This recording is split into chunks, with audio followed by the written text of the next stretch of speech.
আসসালামু আলাইকুম। 16ই ডিসেম্বরের আগে একটা ভিডিও বানিয়েছিলাম, যেই ভিডিওটাতে কিছু মানুষের গালে জুতা লেগেছে। জুতাটা যে দেখিয়েছিলাম সেই জুতাটা কিছু মানুষের গালে লেগেছে। যাদের গালে লেগেছে তাদের সব কয়টার মার সেটার ভেতরে 1971 সালে 16ই ডিসেম্বরের আগে ওই পারে ছিল, সেখান থেকে দাদাদের শুক্রাণু নিয়ে এসে বাংলাদেশে পৌঁছেছিল। তারপরে ওদের এই যেগুলো পয়দা হয়েছে সেগুলির গালেই জুতাটা লেগেছে। সংজ্ঞা, এটা ডেফিনেশন, কিন্তু অ্যারিস্টটল, অ্যাকর্ডিং টু অ্যারিস্টটল। তো এর বাইরে কারোর গায়ে লাগবে না, হিসাব বরাবর। গতকালকে মোদি ফেসবুকে পোস্ট করেছে, ভারত পাকিস্তানের সাথে যুদ্ধ হয়েছে, ভারত বিজয়ী হয়েছে সেই যুদ্ধে। সেই পোস্ট দেখেছেন? ওই পোস্ট দেখে যদি নাকি কেউ প্রতিবাদ করে থাকেন, শরীরে যদি জ্বালা লেগে থাকে, তাহলে বুঝবো যে আপনি দেশপ্রেমিক। এরপরে আপনি পাকিস্তানের পেটান, পাকিস্তানের প্রধানমন্ত্রীর থাপড়ান, জুতা মারেন, পাকিস্তানের পতাকা পুরায় ফেলেন, ছিঁড়া ফেলেন, আপনারা আমি ওয়েলকাম করব। কিন্তু ইন্ডিয়া যা করে এই দেশে, এই পর্যন্ত ধরেন 1971 সালের পর থেকে আমাদের সেই 14 ডিসেম্বর থেকে শুরু করেছে। পাকিস্তানের মিলিটারিরা যখন সবাই আত্মসমর্পণ, বাংলাদেশের অর্ধেক শেষ স্বাধীন হওয়া, তখন নাকি পাকিস্তানিরা ধরে ধরে ধরে ধরে বুদ্ধিজীবীদেরকে নিয়ে তাদের মেরে ফেললো। তো পাকিস্তানিরা এটার আবার ন্যারেটিভ দাঁড় করানো হয়েছে যে পাকিস্তানের এই দেশকে মেধাশূন্য করিবার জন্যে 14ই ডিসেম্বর আমাদের বুদ্ধিজীবীদেরকে শেষ মুহূর্তে মেরে থুয়ে গেল। আর বেটা, তোদের কথা অনুযায়ী তো সব বুদ্ধিজীবীর মূল হোতা তো শেখ মুজিব। শেখ মুজিবরা ছেড়ে দিল কেন? তারা যদি এই দেশকে মেধাশূন্য করতে চায়, তাহলে পাকিস্তান থেকে মুজিবরা ফেরত দিল কেন? তারে তো আগে শূন্য করা দরকার ছিল। বাদ দেন, ওইটা নিয়ে যেই মার্চে মারা তো গিয়েছেই, ওইটার এক ইতিহাস দাঁড় করানো হয়েছে, আমরা ওইটারে নিয়ে আর কথা বলতে চাই না, আমরা সম্মান করি, ব্যাস এই পর্যন্তই। কিন্তু যুক্তিতে যদি আসেন, 1971 সালে 14ই ডিসেম্বর যে কজন মানুষ মারা গিয়েছে, যে বুদ্ধিজীবী যাদের কথা বলা হয়, শহীদুল্লাহ কায়সার টাইসার, এগুলি, মাঝখানে শমী কায়সার খুব আওয়ামী লীগ সেজেছিল, কিন্তু আপনি কি জানেন এই শহীদুল্লাহ কায়সারদের পুরো পরিবারটা কিন্তু প্রো পাকিস্তান। ওর বাবা টাবা এরা যারা ছিল সবাই কিন্তু আপনার করেছে, পুরো 9 মাস চাকরি করেছে, হাসপাতালে গিয়েছে, যার যার যে যে কাজ সেটা করেছে। তারা সেখানে গিয়ে গিয়ে এগুলো করে পাকিস্তানের সাথে মিলেমিশে থেকেছে। 14ই ডিসেম্বর পাকিস্তান তাদেরকে মেরে ফেললো। একজনও মুক্তিযোদ্ধা না। আপনি খোঁজ সার্চ করেন, আপনি শহীদুল্লাহ কায়সারের নাম লিখে সার্চ করেন, সে কোথাও মুক্তিযুদ্ধ করেছে কিনা, করেনি। যেই কয়জন এখানে মারা গিয়েছে, যাদের যাদের কথা বলা হয়, এবং এই যে মনির চৌধুরী, কেউ মুক্তিযোদ্ধা না। কিন্তু সার্চ করেন, আপনি গুগলে নাম সার্চ করে দেখেন। কিন্তু পাকিস্তান তাদেরকে মেরে ফেললো কেন? তারা তো পাকিস্তানের পক্ষে কাজ করেছে, তাদেরকে পাকিস্তান কেন মারবে? ধরলাম, তারপরেও পাকিস্তান শেষ মুহূর্তে একটা আকাম করে থুয়ে গেল। মুক্তিযুদ্ধ শেষ হলো 1971 সালের 16ই ডিসেম্বর। তো 1972 সালের 30শে জানুয়ারি এই জহির রায়হানকে কে নিয়ে গুম করে ফেললো? পাকিস্তানি সেনাবাহিনী নিয়ে গুম করে ফেললো। এরপরে আমাদের মিল, কল কারখানা সব কিছুই করলো কারা? মারলো। ফেলানিরে গুলি করলো কারা? জিয়াউর রহমানরে কারা মেরেছিল? আজকে খালেদা জিয়া যে জেলখানায়, এই হাসপাতালের ভেতরে জেলখানায় সে পয়জন নিয়ে এসে আজকে মৃত্যুর সাথে লড়ছে, তাকে কারা মারলো? হাদিকে কারা মারলো? আবরারকে কারা মেরেছিল? এই দেশের শহীদদেরকে এই যে ফাঁসি দিয়ে যে মারা হইলো, সালাউদ্দিন কাদেরকে কারা মারলো? সব তো এরা মেরেছে। তো এরা মারার পরে তারপরেও ভারত আমাদেরকে বাঁচিয়েছে। জাফরুল্লাহর কথা মনে আছে না? ইউটিউবে সার্চ দিয়ে দেখেন, জাফরুল্লাহ নিজে বলেছে 1971 সালের 16ই ডিসেম্বর যেই ঘটনা, সেই ঘটনায় তিনি এবং এই দেশের সেনাবাহিনীর সর্বাধিনায়ক, সেই সর্বাধিনায়ক জাফরুল্লাহ সহ সিলেট থেকে হেলিকপ্টারে চড়ে তারা ঢাকায় আসতে চেয়েছিলেন 16ই ডিসেম্বরের দিন। তাদের হেলিকপ্টারে গুলি করেছে ভারতীয় বাহিনী, তারা যেন আসতে না পারে। সুপরিকল্পিতভাবে জেনারেল অরোরা সেখানে তাদের কাছ থেকে, নিয়াজির কাছ থেকে স্বাক্ষর নিয়ে তারপরে ভারত পাকিস্তানের কাছ থেকে আত্মসমর্পণের নিল, দলিল সারা জীবনের জন্য নিয়ে নিল। তো সেই বিষয়টা আমাদের কোত্থেকে আসলো? আপনি যদি নাকি যুক্তি দিয়ে আমার বুঝাইতে পারেন, বুঝবো, কোনো সমস্যা নেই। গতকালকে মোদি একটা পোস্ট করেছে ফেসবুকে, সেই পোস্টের মধ্যে সে লিখল ভারতের বিজয় দিবস। বাংলাদেশ শব্দটা তার পোস্টের কোনো জায়গায় এই শব্দটা পর্যন্ত নাই। সেখানে গিয়ে আমি একটা কমেন্ট করে এসেছি যে তোর আর তোর গার্লফ্রেন্ড হাসিনাকে ড্যাশ ড্যাশ করি, ইলিয়াস হুসাইন ফ্রম ইস্ট পাকিস্তান। বিরানি আলম ভাই, গলায় ধরি দিয়া মারা যাব ভাই, বিষ খায় মারা যাব, সারা জীবন ভিক্ষা করে খাবো ভাই, রাস্তায় রাস্তায় ঘুরবো হোমলেস হয়ে। বিরিয়ানির দোকানের মালিকের কাছে গিয়ে বলতে পারবো না ভাই আমার সংসারের সমস্যা, করে টাকা দেন, জীবনও বলতে পারবো না ভাই। ওই খলিল বিরিয়ানি আর বন্ধ হয়ে গিয়েছে কদিন আগে, ওই বেটা আরেক জিনিস নাকি। যাই হোক, সেই দোকান থেকে ভাতা নিয়া তারপরে তুই চলছিস তোর মতো নির্লজ্জ বেহায়া ছোট লোক ফকিন্নি শিট সাহেব, তুই আইসা আবার এখন মানুষের সামনে কথা বলিস, এত লজ্জা শরম সারা কোনো মানুষ আমার জীবনে কোনো দিন দেখি নেই। হে ওইখানে গিয়ে আমার ওই কমেন্ট কি স্ক্রিনশট নিয়ে তারপরে আমাকে গালি দিয়ে লিখেছে আমারে নাকি এই আমি খুব খারাপ কাজ করে ফেলেছি। যাই হোক, এখন তুই যে লিখলি 16ই ডিসেম্বর যদি ভারত পাকিস্তান যুদ্ধে ভারত বিজয়ী হয়, মানে ভারত বিজয়ী মানে কি, যুদ্ধটা ভারত আর পাকিস্তান, এটা তো বলে নাই যে আমরা কম্বাইনলি তারপরে ভারত বাংলাদেশের সাথে জিতেছি। মূল স্টেক হোল্ডার কারা? মূল তো আমরা, আমার ওইখানকার একজন সর্বাধিনায়ক ছিল, আমার সেনাবাহিনীর অধীনে যুদ্ধ হয়েছে, আমার নিজস্ব বাহিনী ছিল, সে বাহিনীর প্রধান ছিল, তো ডেপুটি ছিল, তারা কোথায়? একটা ইয়েরা আনা যায়নি, একটা সেক্টর কমান্ডার, একজন মুক্তিযোদ্ধারও আনা যায়নি, কারোর আনে নেই। শুধুমাত্র একে খন্দকার ছিল, ওরা এক কোনার মধ্যে চিপার মধ্যে কানে চট দিয়ে বসায় রাখছে, আসতেই দেয়নি। এখন যদি 16ই ডিসেম্বর ভারতের বিজয় দিবস হয়, তাহলে তো বাংলাদেশ হয় নাই, তা আমরা তো এখনও তো পূর্ব পাকিস্তানি আছি। হ্যাঁ, আমার ওইটারে দেখে আমার বিশাল আকারের করতে চেয়েছে। শাহেদের মতো এরকম যাদের মারা 1971 সালের 16ই ডিসেম্বর পর্যন্ত বর্ডারের ওই পাশে ছিল, থেকে মোদিদের শুক্রাণু সেটার মধ্যে নিয়ে বাংলাদেশে ঢুকে তারপরে শাহেদদেরকে পয়দা করেছে, এদের সবার গায়ে লেগেছে।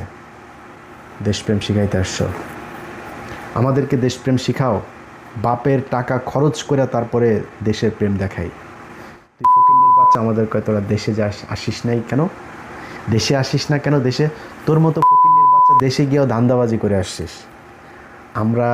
আমি আমার কথা বলি, আমি আমেরিকায় আছি না, আমি আমেরিকায় প্রতিটা টাকা আমার অ্যাকাউন্টের টাকা। এমনও মাস আছে 10,000, 12,000, 15,000 ডলার আমি ইনকাম করি এই ইউটিউব ফেসবুক থেকে। আমি সব টাকা এখানে খরচ করি। আমি যদি 10,000 ডলার মানে 12-12.5 লাখ টাকা, বাংলাদেশে গিয়া 15টা পরিবার নিয়ে আমি বেটা এই 12.5 লাখ টাকা খরচ করে খাইতে পারবো। আমি এখানে বসে কি, আমার লাভটা কি? কেন আছি? এই দেশের জন্য আছে, আমাদের দেশপ্রেম শিখাইতে আসি। তোর মতো একটা প্রাণী এই গত 1.5 বছরে বল এই দেশের একটা নিরীহ নির্যাতিত কোনো মানুষের পাশে গিয়ে দাঁড়াইছিস? তোর বাপের কি করেছে এই দেশের প্রতিটা সেক্টরের প্রতিটা জায়গা, সেটা বিডিআর হোক, আর সেই ফেনীর 16 জন যারা এখনও পর্যন্ত কন্ডেম সেলে বসে আছে, আর এখন এই জুলাইতে যারা নিহত হয়েছিল এই পরিবার হোক, নানান জায়গার তোর বাপের বিভিন্ন অবদানগুলো আছে এই দেশে। এই যে হাসিনার যেই সন্ত্রাস বিরোধী আইনে যে আলেমরা জেলখানে আছিল, তোর অনেক বাপ এই গত 15 দিনও হয়নি তোর বাপ সবশেষে একজনকে ছাড়াইছে। তোর বাপেদের কাছে যা জিজ্ঞেস করিস তোর বাপ ইলিয়াস কি করেছে এখানে বসে থেকে, তোর মতো ধান্দাবাজি করে নাই। আমাদের দেশপ্রেম শিখাইতে আসি, দেশপ্রেম করবি, পাকিস্তানের পতাকা পোড়াবি, পাকিস্তানের সাথে সব ছিন্ন করবি, আর ভারতের সাথে সব ছিন্ন কর। একটা পোস্ট দেখাবি যে 2009 সালের 25শে ফেব্রুয়ারি ভারত এটার সাথে জড়িত ছিল, পিলখানার হত্যাকাণ্ডের বিচার চাই, ফেলানি হত্যার বিচার চাই, আবরারের হত্যার বিচার চাই। একটা ঘটনায় ভারতের বিরুদ্ধে তোর কোথাও কোনো জায়গায় ফেসবুকে পোস্ট আছে, আমাদের দেখায় তারপরে তুই বলবি যে আমরা পাকিস্তানের প্রেম করি। আরে বেটা, পাকিস্তান এই দেশের থাকলেই কি না থাকলেই কি পাকিস্তানের সাথে আমাদের এখন কোনো দরকার আছে না কোনো কিছু? যদি দরকার হয় আমাদেরই দরকার আছে, পাকিস্তানের দরকার নেই। বিশাল জমি নিয়ে পাকিস্তান দরকার আছে আমাদের, তো কি মনে হয়? তো আমি ভারত এইদিকে আমার এমনি গুতাবে, আমি পাকিস্তানের সাথে করে তারপরে ভারতের সাথে থাকবো, আর ভারত সারাদিন আমার পিটাইতে থাকবে, আমার লোক মারতে থাকবে, এই জন্য ভারতের সাথে আমি থাকবো।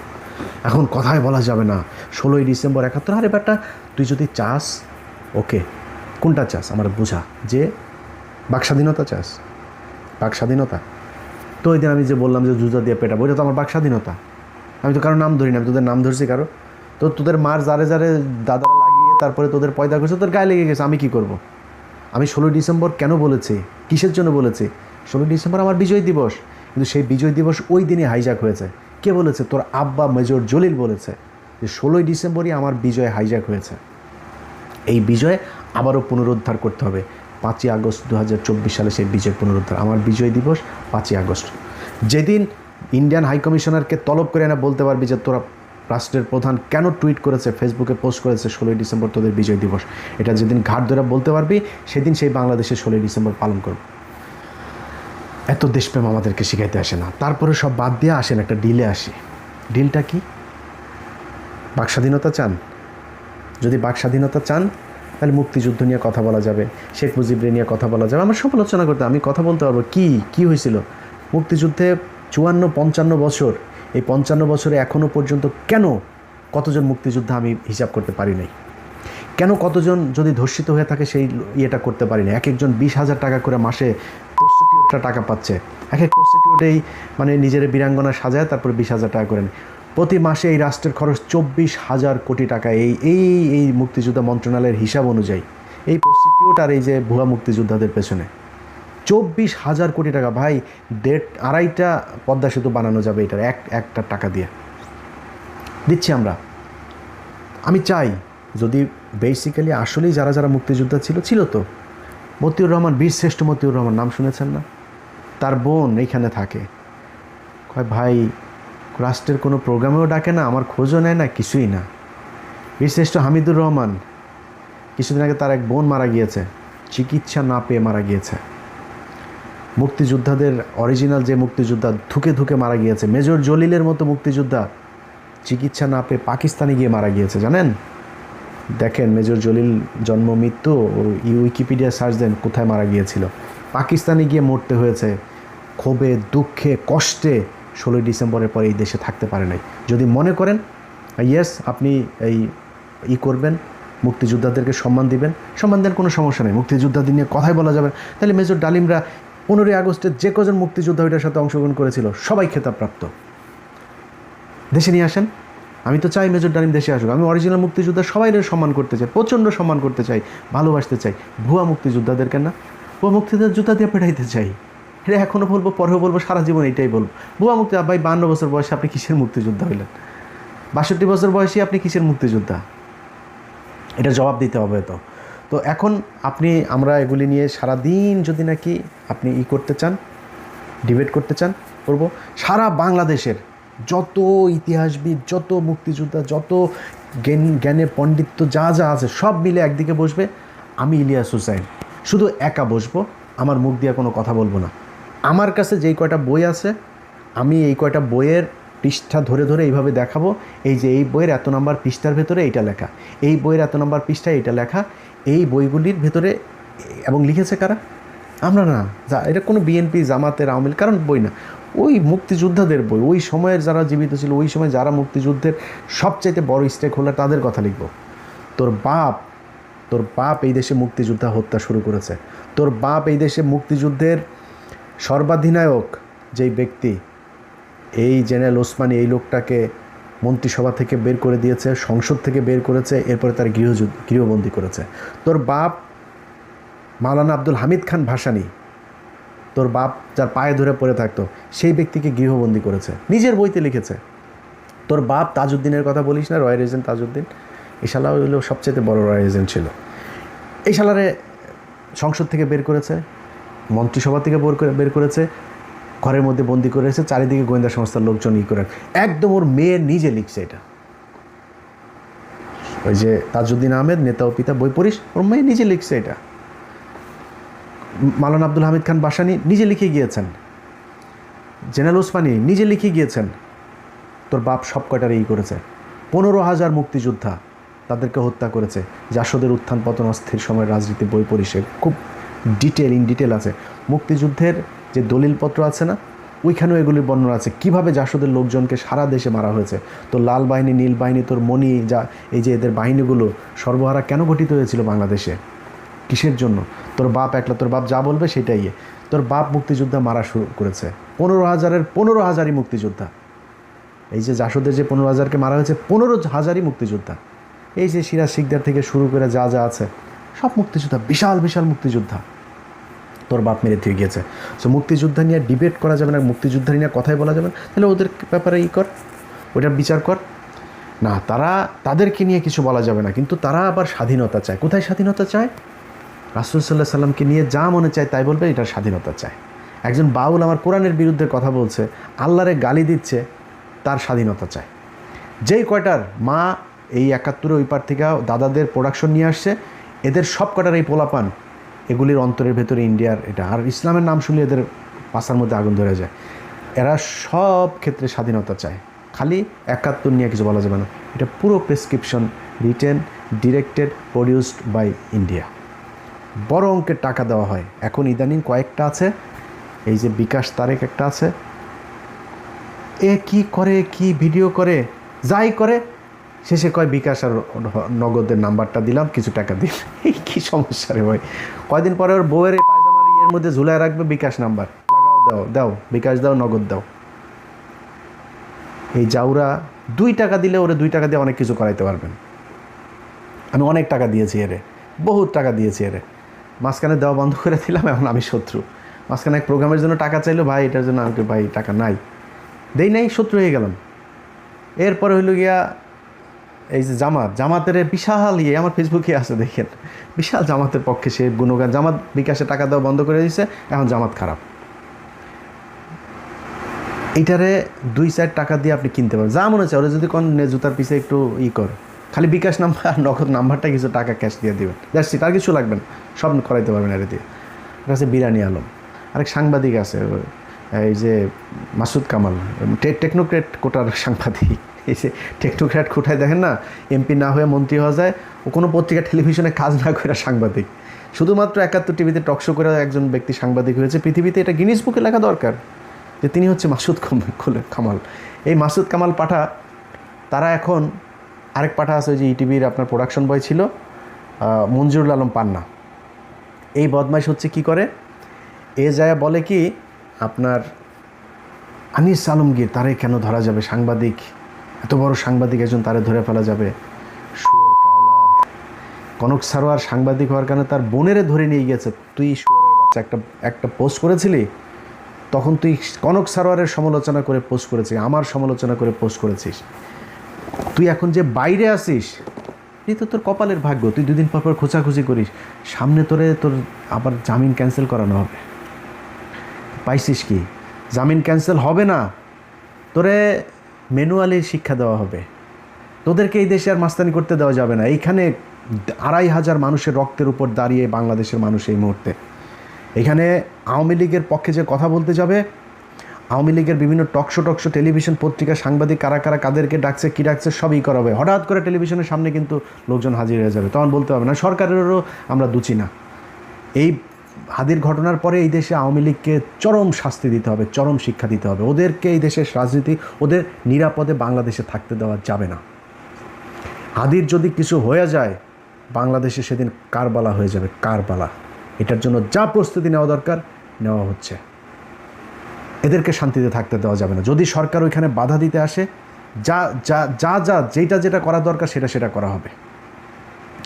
এই দেশে হয় হাদিরা থাকবে, না আওয়ামী লীগ থাকবে। যদি হাদিরা বাঁচতে চায়, আওয়ামী লীগকে এই দেশে নিরাপদ বাতাস তাদের নাকের ভেতরে ঢুকতে দেওয়া যাবে না। এক কথা পরিষ্কার, যেই শালারা যায় টকসমকশোতে যায় এখন সাংবাদিক সাজাই করবে, ইন্ডিয়ান টাকা পয়সা খায়া, এদেরকে ম্যানুয়ালি দেখা হবে।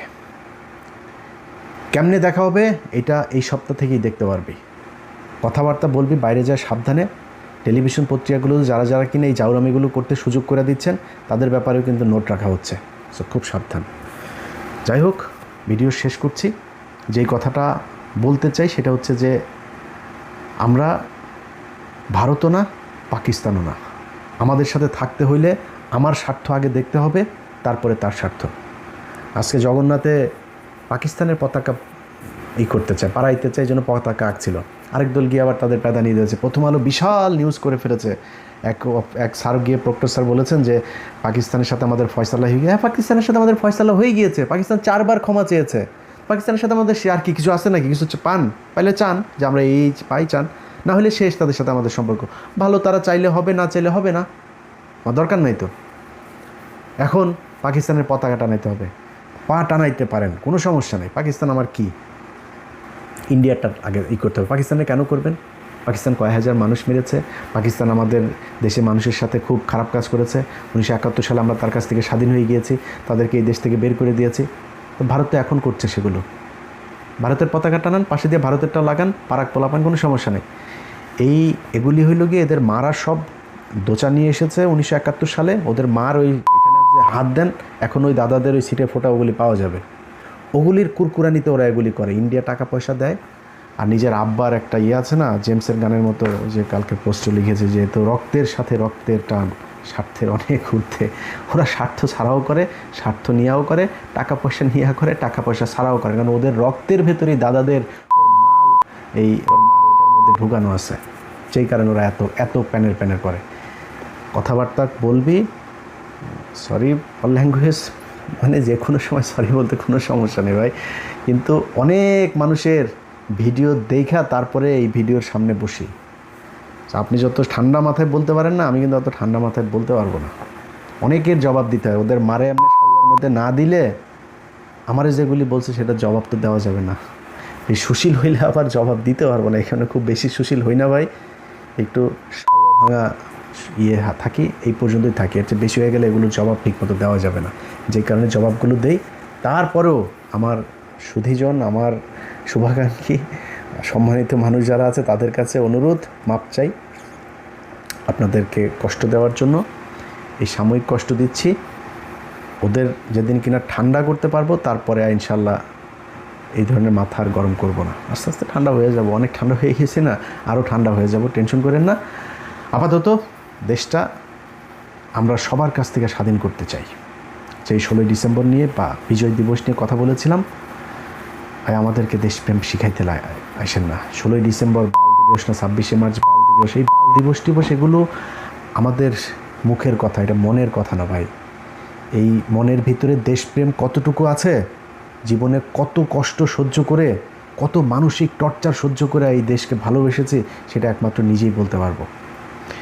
যারা আমাদেরকে দেশপ্রেম শেখায় তারা নাকে খত দিয়া তারেক রহমানের বিরুদ্ধে কথা বলছে না, বিরানি আলমরা এখানে বসে একদিন বাসায় পুলিশ গেছিল, তারপরের দিন নাকে খত দিয়ে আর জীবনে আওয়ামী লীগের বিরুদ্ধে কথা বলবে না, তারেক রহমানকে নিয়ে যা মনে চায় তাই বলেছে। এই ব্যক্তিরা আজকে আমাদেরকে দেশপ্রেম শেখায়, তারেক রহমান প্রেম শেখায়, বিএনপি প্রেম শেখায়।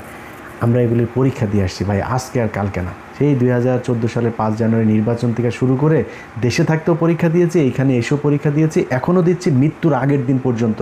আমরা মারা যাব না, গুগলে সার্চ দিবি দেশপ্রেমিক, আমাদের ছবি ভেসে উঠবে।